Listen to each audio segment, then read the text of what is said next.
بیس میں یہ کیپیسٹی اور گنجائش موجود ہے، اب یہ تو پولیٹیکل ول اور سیاسی حکومت کا کام ہے، وہ کیا اقدامات طے کریں تو اسی میں سے راستہ اور گنجائش نکل سکتی ہے۔ اب جناب وزیر اعظم کا کام ہے کہ عوام کو ریلیف دیں، مخصوص طبقات کی سرپرستی چھوڑیں، عام آدمی کے دکھ درد کو محسوس کریں۔ عوامی فلاح اگر ان کی ترجیح بن جائے، استعماری اداروں کی ذہنی غلامی سے آزادی ان کی ترجیح بن جائے، تو پاکستان خودداری، خود انحصاری، اپنے وسائل پر اعتماد کے ساتھ ان بحرانوں سے نکل سکتا ہے۔ وزیر اعظم صاحب خاموش تھے، اب بولے ہیں تو کفن پھاڑ کر بول رہے ہیں، اور وہ عوامی مسائل پر سیاست کر رہے ہیں اور مذاکرات کی پیش رفت سے وہ بھاگنا چاہتے ہیں، اور ایک جھوٹی منفی سیاست کی بنیاد پر پاکستان کو انارکی، پاکستان کو فساد، پاکستان کے طبقات کو باہم دست و گریباں کر دینا چاہتے ہیں۔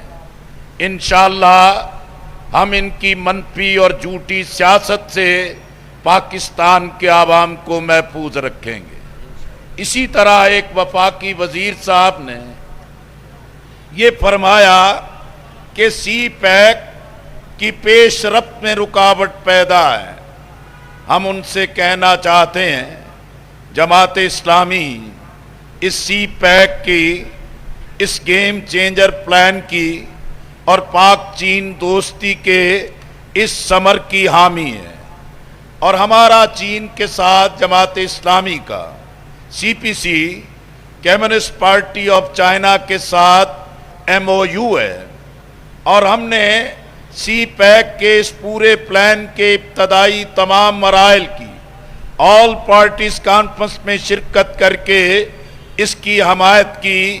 اور ہم نے اس پر دستخط کیے ہیں۔ اس لیے ہم سمجھتے ہیں کہ سی پیک کا جتنے بھی رکاوٹیں مسائل پیدا ہو رہے ہیں، اس کی بڑی وجہ یہ ہے کہ پاکستان مسلم لیگ نون اسے قومی منصوبہ بنانے کی بجائے اسے اپنی پارٹی سیاست کی نظر کر رہی ہے، اور سی پیک کو نقصان پہنچانے کا بڑا ذریعہ وہ خود بن رہی ہے۔ اسی طرح ایک وزیر صاحب نے جناب حافظ نعیم الرحمن صاحب کو مذاکرات کی، مذاکرے کی اور جرگے کی چیلنج دیا ہے۔ میں جناب وزیر صاحب سے کہنا چاہتا ہوں، یہ ایک روایتی فکر ہے، روایتی چال بازی ہے، روایتی بڑک بازی ہے۔ آپ کی ٹیکنیکل کمیٹی ہمارے پورے موقف سے اتفاق رکھتی تھی، اور وہاں طے پا گیا تھا، وزراء نے اتفاق کر لیا تھا، یہ آئی پی پی کے معاہدوں کی منسوخی کا شوشہ خود حکومت چھوڑتی ہے۔ اصل سوال یہ ہے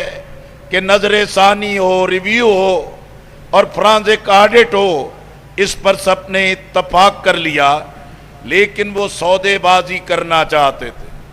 وہ چاہتے تھے کہ جماعت اسلامی کی کمیٹی یہ جو ڈسکورس کی پرائیویٹائزیشن ہے، اس کی نجکاری ہے، اور وابڈا کے ملازمین پر جو ان کے معاشی قتل کی تلوار ہے، ہم ان کے ساتھ دیں اور اس بات کو تسلیم کر لیں۔ لیکن ہم نے انکار کیا کہ ہم آپ کے کسی غلط اقدام کا حصہ نہیں بن سکتے، اس لیے آج اس کی سزا وہ عوام کو نہ دیں، وابڈا کے ملازمین کو نہ دیں، اور ہم سمجھتے ہیں کہ وابڈا کے تمام ملازمین، تمام انجینئرز، تمام ماہرین کو ہم دعوت دیتے ہیں کہ آؤ اس دھرنے کے ساتھ چلو، انشاءاللہ ہم وابڈا کے ملازمین کی ملازمت کا بھی تحفظ کریں گے۔ اور حکمرانوں کو غلط کاری سے روکیں گے۔ اسی طرح آئی پی پیز پر نظر ثانی اور اس کا جو فرانزک آڈٹ کا معاملہ ہے، اس کے لیے آج تو ملک کے تمام federation of Pakistan chambers of commerce and industries مطالبہ کر رہے ہیں کہ نظر ثانی کرو، یہ ظلم اب ناقابل برداشت ہے۔ ایپٹما سراپا احتجاج ہے، وہ سپریم کورٹ سے بھی رابطہ کر رہی ہے، لیکن ہم سمجھتے ہیں حکومت کسی کے پیچھے چھپ کر معاملات کو التوا میں ڈالنے کی بجائے عوامی مطالبے کو مانے، پاور پروڈیوسر سے بات کرے اور معاہدے کے نقائص کی بنیاد پر ان معاہدوں کی تنسیخ ہونی چاہیے۔ آئی ایم ایف نے بھی اپنی شرائط میں حکومت کو پابند کیا ہے کہ معاہدے کی وہ شق کہ جس میں آئی پی پیز کے تمام چیزوں پر نظر ثانی کر کے سرکولر ڈیٹ کو کم کرنے کی ایک ڈائریکشن دی ہے۔ پھر آڈیٹر جنرل آف پاکستان نے 2022 اور 23 کی پاور ڈویژن اور اس سے ملحقہ اداروں کے اکاؤنٹس رپورٹ پیش کی ہے، جس میں ٹیک اور پے کی شق ہے۔ اس شق کے مطابق آئی پی پیز کے ساتھ جتنے بجلی پیدا کرنے کا معاہدہ کیا گیا ہے، اس کی قیمت ہر صورت میں ادا کرنی ہے، چاہے وہ بجلی پیدا کرے یا نہ کرے۔ دوسرا ڈالر انڈیکس کی شق ہے۔ اس شق کے مطابق آئی پی پیز کی ادائیگیاں پاکستانی روپے کی بجائے ڈالرز میں کرنی ہے۔ جیسے جیسے ڈالر کی قیمت بڑھے گی، لوگوں کی بجلی کے بل بھاری ہوتے جائیں گے۔ بجلی کا بل عام آدمی کے لیے ناقابل برداشت ہے۔ ڈیمانڈ اینڈ ڈسٹریبیوشن کو مد نظر رکھے بغیر آئی پی پیز کے ساتھ سالمانہ معاہدے کیے گئے۔ بجلی کی کل پیداوار کی تقریباً 50% لائن اینڈ ٹرانسمیشن لاسز اور بجلی کی چوری میں ضیاع، جس کی قیمت بالآخر عام آدمی ادا کرتا ہے، اور یہ ہر دور کی حکومتوں کی ناکامی کی سزا ہے جو عوام بھگت رہے ہیں۔ خود حکومتی عہدیدار مفت بجلی کی بہتی گنگا میں ہاتھ دھو رہے ہیں اور اپنے مفادات کی بنیاد پر ظالمانہ معاہدے عوام پر مسلط کر رہے ہیں۔ یہ پوری رپورٹ جو اس وقت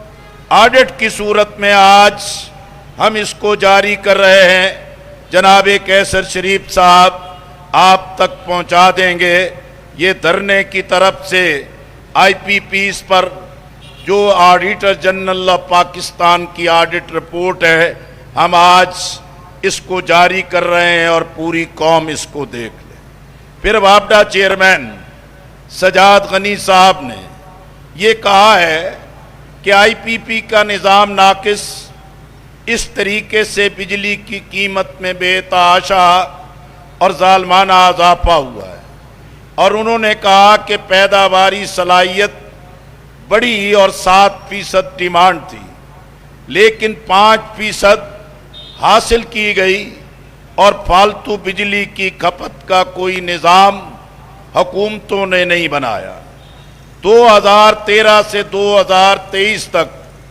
بجلی لاگت کے مقابلے میں کیپیسٹی ادائیگی زیادہ کی گئی، جو قوم کے ساتھ بہت بڑا فراڈ ہے۔ پھر وابڈا چیئرمین نے کہا ہے کہ وابڈا کا بجلی بحران کا کوئی کردار نہیں، ترسیل تقسیم نہیں کرتا، اور یہ تمام الزامات ہمارے اوپر بے بنیاد ہیں۔ وابڈا اس وقت بھی مہنگے ترین حالات میں 4 روپے فی یونٹ بجلی سپلائی کر رہا ہے۔ پن بجلی 25% ضرورت پوری کر رہا ہے، اور وابڈا چیئرمین نے کہا یہ 40 سال عملاً ضائع کر دیے گئے ہیں، اور وابڈا چیئرمین نے کہا کہ آئی پی پیز معاہدوں پر نظر ثانی کی جائے۔